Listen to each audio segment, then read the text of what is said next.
Hello friends, तो हम लोग अपर लिम्ब एनाटॉमी पढ़ रहे थे। उसके एमसीक्यूज हमने कंप्लीट कर लिए थे और हेड एंड नेक का एक लेक्चर हमने पहले पढ़ लिया था, यहाँ तक रिकरेंट लैरिंजियल नर्व तक। और आज यहाँ से आगे पढ़ेंगे हेड एंड नेक के मज़ीद लेक्चर्स अभी मैं बनाऊँगा। तो आज यहाँ से पढ़ेंगे mandibular nerve supply following muscles. अब मैंडिबुलर नर्व आपको पता है ये ट्राइजेमिनल नर्व की ब्रांच है, थर्ड ब्रांच है। फोरामेन ओवेल से ये आ रहा था, ठीक है। मैंडिबुलर नर्व फोरामेन ओवेल जो होता है क्रेनियल फोसा में, वहाँ से ये मिडल क्रेनियल फोसा में होता है, वहाँ से ये आ रहा होता है, ठीक है। तो ये सप्लाई करता है कौन कौन से मसल्स को? मसल्स ऑफ मैस्टिकेशंस, ठीक है।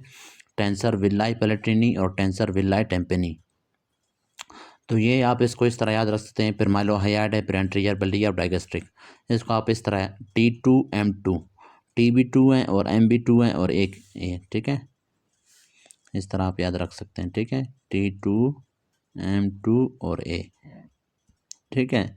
तो ये निमोनिक आप याद रख सकते हैं। एक टी से क्या है? टेंसर विल्लाई पैलेटिनी, दूसरा है टेंसर विल्लाई टेम्पनी। फिर एम से मसल ऑफ मैस्टिकेशंस है और एम से माइलोहाइड और ए से एंटीरियर बेली ऑफ डाइगेस्ट्रिक है। तो इस तरह याद रखें। और बाकी ये देखें, टेंसर, ये नाम से ज़ाहिर है इनका फंक्शन क्या होता है इस मसल का। ये टेंस करता है किसको? पैलेटिनी, ठीक है, पैलेट्स को, ठीक है। जो पैलेट्स होते हैं, ठीक है, उनको ये टेंस करता है। और विलाई का जो है लैटिन वर्ड है, इसका मतलब होता है ये वेल, ठीक है। वेल का मतलब क्या होता है? कवर करना। मतलब इस मसल ने कवर किया होता है पैलेट्स को और उनको टेंस करता है। तो ये जो मसल होता है, फिर इसने कवर किया होता है टेम्पेनिक मेम्ब्रेन को, ठीक है, अंदर के साइड से, और उसको ये टेंस करता है टेम्पेनिक मेम्ब्रेन को। और माइलोहाइड हमारे पास माइलोहाइड होता है और एंटीरियर बल्ली, तो इन सबको ये सप्लाई करता है। अब देखें एलिवेशन ऑफ जा कौन कौन से मसल करते हैं। मेसाटर है, एंटीरियर फाइबर्स ऑफ टेम्पोरालिस है। अब देखें ये किस तरह आप याद रखेंगे। टेम्पोरालिस मसल, जाहिर सी बात है, जो टेम्पोरल बोन है वहाँ से आ रहा होता है, ठीक है। Above and front of the year से वहाँ से आ रहा होता है, तो जाहिर सी बात है जा की तरफ आता है। तो ये जब ऊपर की तरफ कंट्रैक्ट होगा तो जा को ऊपर की तरफ कंट्रैक्ट करेगा ना, तो क्लोज होगा माउथ। तो ये इस तरह से। और मीडियल टेरिगाइड, मेसाटर, मीडियल टेरिगाइड और एंटीरियर फाइबर्स ऑफ टेम्पोरालिस, ये क्या करते हैं? क्लोज करते हैं माउथ को।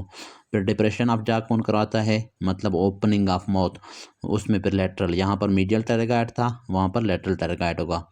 और डाइगेस्ट्रिक मसल आ जाएगा, माइलोहाइड और जीनोहाइड। दो हाइड है, माइलोहाइड, जीनोहाइड, और डाइगेस्ट्रिक है और लेटरल टेरिगाइड, ये ओपन करते हैं माउथ को। अब क्रेनियल नर्व पाथसीज, ये हमने पहले भी लेक्चर्स में कई बार पढ़े हुए हैं, अभी दोबारा कुछ पढ़ लेते हैं, इंपॉर्टेंट वाले हैं। क्रेनियल नर्व 5 का अगर मोटर लीजन, मतलब ट्राइजेमिनल नर्व की अगर मोटर लीजन हो जाए। अब ट्राइजेमिनल नर्व आपको पता है ये मिक्स्ड नर्व है, इसमें सेंसिटिव फाइबर्स भी होते हैं, मोटर फाइबर्स भी। तो इसके मोटर फाइबर्स अगर डैमेज हो जाएं, तो अगर इसके मोटर फाइबर्स ट्राइजेमिनल नर्व के डैमेज हो जाएं तो क्या होगा? क्योंकि मोटर फाइबर्स क्या कर रहे थे? मसल्स ऑफ मैस्टिकेशन को सप्लाई कर रहे थे कि नहीं, ठीक है। और इसके अलावा इन तमाम मसल्स को सप्लाई कर रहे थे। तो अब क्या होगा? क्रेनियल नर्व 5 का मोटर लीजन होगा तो जहाँ डिविएट होगा टूवर्ड्स साइड ऑफ लीजन। मतलब राइट साइड का अगर क्रेनियल नर्व 5 या ट्राइजेमिनल नर्व डैमेज होगा तो जहाँ राइट साइड पे डिविएट होगा। और क्रेनियल नर्व 10 की अगर लीजन होगी तो वुल्वा डिविएट होगा away from the side of legion, opposite side पे। क्योंकि क्रेनियल नर्व 10 का काम क्या होता है? वुल्वा को अपनी तरफ खींच रहा होता है। तो अगर फॉर एग्जांपल राइट साइड का वेगस नर्व, राइट वाला भी खींच रहा होता है, लेफ्ट वाला भी, तो इसकी वजह से वो बैलेंस में होता है, दरमियान में होता है। तो अब अगर राइट वाला डैमेज हो गया तो राइट वाला अपनी तरफ नहीं खींच सकेगा, लेफ्ट वाला क्या करेगा? ओवर डिमिनेटेड हो जाएगा, अपनी तरफ खींचेगा। तो मतलब जिस साइड का वेगस नर्व डैमेज हो रहा है, अपोजिट साइड पे वुल्वा डिविएट होगा।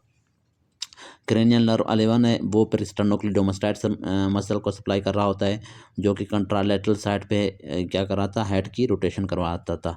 वीकनेस होगा turning head to contralateral side of lesion है, ठीक है। स्टर्नोक्लिडोमास्टाइड मसल शोल्डर ड्रॉप भी हो जाता है on the side of the lesion है, ठीक है, ट्रेपीजियस। क्योंकि क्रेनियल नर्व 11 ये क्या कर रहा है? एक तो स्टर्नोक्लिडोमास्टाइड को सप्लाई कर रहा है, दूसरा ट्रेपीजियस को, ठीक है। इसका नाम क्या है? क्रेनियल नर्व 11 का स्पाइनल एक्सेसरी नर्व। तो ये क्या करेगा?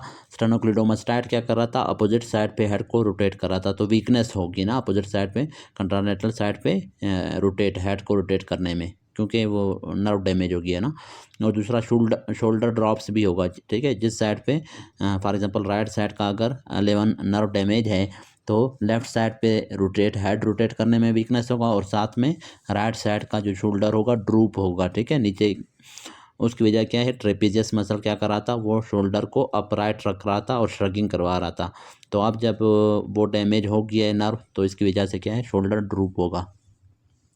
फिर क्रेनियल नर्व 12 है, हाइपोग्लोसल नर्व है, उसका अगर लोअर मोटर न्यूरॉन लीजन हो जाए तो टंग डिविएट होगा टूवर्ड्स साइड ऑफ लीजन। तो इसमें अब देखें, याद रखें, क्रेनियल नर्व 5 और 12 दोनों में टूवर्ड्स साइड ऑफ लीजन होगा, ये बात याद रखें। लेकिन क्या है, 5 क्या करेगा, जा को डिविएट कर रहा है टूवर्ड्स साइड ऑफ लीजन, और 12 आपको पता है टंग को, ठीक है, टंग को डिविएट करेगा टूवर्ड्स साइड ऑफ लीजन। और क्रेनियल नर्व जो 10 है वो क्या करेगा, उसमें फिर बुलवा अवे फ्रॉम द डिविएट है, away from the side of legion. फिर उसके बाद है vertical diplopia. Vertical diplopia cranial nerve 4 में ज़्यादा होता है, क्योंकि ये सुपीरियर ओब्लिक को सप्लाई कर रहा था, जिसका काम डिप्रेशन करवाना था। तो जब ये डैमेज होगा तो डिप्रेशन नहीं होगी। अगर स्पेशली अगर स्टेयर्स के नीचे बंदा जा रहा होता है, ठीक है, तो राइट साइड का अगर फॉर एग्जांपल डैमेज है ट्रोक्लियर नर्व, तो राइट साइड वाली जो आई बाल है वो उसकी डिप्रेशन नहीं होगी, लेकिन लेफ़्ट वाली की होगी। तो उसकी वजह से लेफ़्ट वाला नीचे देख रहा है, लेकिन राइट वाला सीधा देख रहा है, क्योंकि उसकी ड्रॉपिंग नहीं हो सकती, ठीक है, डिप्रेशन नहीं हो सकती। तो उसकी वजह से हमें क्या है, चीज़ें डबल दिखाई देती हैं। वर्टिकल डिप्लोपिया इसको कहते हैं, ठीक है। तो ये क्रेनियल नर्व 4 में ज़्यादा होता है, 3 में भी हो सकता है, क्योंकि वो भी सुपीरियर रेक्टस और इन्फीरियर रेक्टस को सप्लाई कर रहा है ना। तो वो भी अगर क्रेनियल नर्व 3 अगर डैमेज होता है तो सुपीरियर और इन्फीरियर रेक्टस वो फंक्शन नहीं करेंगे, ठीक है, एलिवेशन और डिप्रेशन में मसला होगा। तो उसकी वजह से भी हमें डाउन दी स्टेयर्स क्या है, चीज़ें डबल दिख सकती हैं। लेकिन क्या है, ज़्यादा आपने 4 को, अगर दोनों ऑप्शन में होंगे 4 को आपने टिक करना है। और इसके अलावा क्रेनियल नर्व 3 हॉरिजॉन्टल डिप्लोपिया भी कर रहा था ना।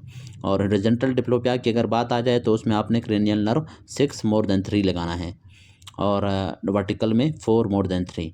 लेकिन अगर आ जाए कि वर्टिकल डिप्लोपिया भी है, हॉरिजॉन्टल डिप्लोपिया भी है, फिर कौन सा लगाना है, cranial nerve 3। Fourth nerve palsy है डिप्लोपिया ऑन सीइंग डाउन, देखें वर्टिकल है। थर्ड नर्व पाल्सी है वो, उसमें डिप्लोपिया होता है ऑन सीइंग डाउन, वर्टिकल भी, एंड राइट और लेफ्ट हॉरिजॉन्टल डिप्लोपिया भी होता है, ठीक है। हॉरिजॉन्टल का मतलब राइट या लेफ्ट पे देखने से चीज़ें डबल दिखाई देती हैं। और सिक्स नर्व पाल्सी में डिप्लोपिया ऑन सीइंग राइट और लेफ्ट हॉरिजॉन्टल। ये मैंने डिटेल से आपको समझाया था कि हॉरिजॉन्टल क्यों हो रहा होता है, वर्टिकल क्यों हो रहा होता है, ठीक है। तो ये हो गया। उसके बाद है सब मैंडिबुलर गैंग्लियन। गैंग्लियन मैंने पहले ये समझो कि गैंग्लियन क्या होता है, मैंने पहले डिटेल से आपको समझाया कि गैंग्लियन क्या होते हैं। Collection of neuronal cell bodies in the peripheral nervous system, ठीक है। Collection of neuronal cell bodies, neuron के सेल बॉडीज़ की कलेक्शन हो किस चीज़ में, in peripheral nervous system, PNS में। अगर सीएनएस में होता तो उसको हम न्यूक्लियस कहते, और यहाँ पर ये पीएनएस में है तो गैंग्लियन है। अब इसमें क्या है, सब मैंडिबुलर एंड जो सब मैंडिबुलर गैंग्लियन है उससे फाइबर्स जा रहे होते हैं पोस्ट गैंग्लियनिक फाइबर, किसके पास, सब मैंडिबुलर ग्लैंड एंड सब लिंगुअल ग्लैंड दोनों के पास। प्री गैंग्लियनिक फाइबर्स कहाँ से आ रहे हैं, chorda tympani of the facial nerve, ठीक है। कॉर्डा टेम्पनी आपको पता है फेशियल नर्व की ब्रांच है, और लिंगुअल जो है ब्रांच है ट्राइजेमिनल नर्व की। तो इसमें प्री गैंग्लियनिक फाइबर्स आ रहे होते हैं। और पोस्ट गैंग्लियनिक फाइबर्स कहाँ पे आते हैं, कैरोटिड प्लेक्सस के पास, वहाँ से फिर लिंगुअल ग्लैंड के पास, ठीक है। और इन ग्लैंड्स के पास, सब मैंडिबुलर और सब लिंगुअल ग्लैंड दोनों के पास, ठीक है, आते हैं। और ऑप्टिक गैंग्लियन, नाम से ज़ाहिर ऑप्टिक का मतलब होता है एयर, है ना। तो ये क्या करता है, ये पैरोटिड ग्लैंड्स को फाइबर्स देता है, यहाँ से फाइबर्स आते हैं पोस्ट गैंग्लियनिक, ठीक है। अब देखें प्री गैंग्लियनिक कहाँ से आ रहे हैं, lesser petrosal of cranial nerve 9 के साथ, और पोस्ट गैंग्लियनिक आरिकुलो टेम्पोरल के साथ आते हैं। उसके बाद अगला गैंग्लियन क्या है, टेरिगो पैलेटाइन गैंग्लियन। ये नेजल एंड लैक्रिमल ग्लैंड्स को फाइबर सप्लाई करता है। अब इसमें क्या है, प्री गैंग्लियनिक पैरासिम्पैथेटिक हैं, प्री गैंग्लियनिक सिम्पैथेटिक दोनों प्रेजेंट होते हैं। जो पैरासिम्पैथेटिक फाइबर्स इसके होते हैं प्री गैंग्लियनिक, वो greater petrosal branch of facial nerve के साथ हैं, और सिम्पैथेटिक क्या है, deep petrosal nerve of cardiac plexus के साथ हैं। और पोस्ट गैंग्लियनिक सिम्पैथेटिक मतलब इस गैंग्लियन के बाद जो होते हैं वो पैरासिम्पैथेटिक होते हैं, वो क्या होते हैं, मैक्सिलरी ब्रांच ऑफ ट्राइजेमिनल के साथ मूव करते हैं। तो ये आपने थोड़े याद रखने, ठीक है, रटे वाली चीज़ें हैं, लेकिन आपने क्या है, इनको 1-2 बार पढ़ लेना है, ताकि अगर वहाँ पर आ भी जाए तो आपको पहले से कुछ आइडिया हो, ठीक है। तो इस लेक्चर में इतना काफ़ी है, कल से इंशाल्लाह हम यहाँ से आगे पढ़ेंगे। अगर कुछ समझ नहीं आया तो आप कमेंट्स में पूछ सकते हैं। Thank you.